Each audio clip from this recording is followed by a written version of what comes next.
এই মুরগিটা আজকে সকাল থেকে বদহজম দেখা দিছে।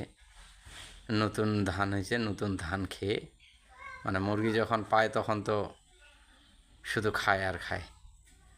তো এটা ধান গত 2 দিন ধরে ধান খাচ্ছিল। ধান খাওয়ার পরে এটা বদহজম দেখা দিছে এই মুরগিটা। এটা ডিমের মুরগি, নতুন 2-3টা ডিম দিছে মাত্র, আর এই সমস্যাটা দেখা দিছে। তো কালকে বিকালে আমার মনে হয়েছিল যে এই মুরগিটা অসুস্থ, কোনো সমস্যা হয়েছে। তো সকালে দেখি মুরগি কোনো কিছু খায় না, এক জায়গায় ঝিম নাগে বসে থাকে।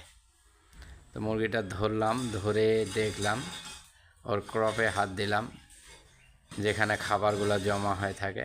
দেখি যে গতকালকের খাবার সেখানে ভর্তি সকালে। তো যখন তার বদহজম আমি ক্লিয়ার হয়ে গেলাম যে হ্যাঁ বদহজম এটা। তো বদহজম হলে আমরা কি করব? তো বদহজম হলে পরে আমরা এনজাইম জাতীয় মেডিসিন পানিতে ব্যবহার করব।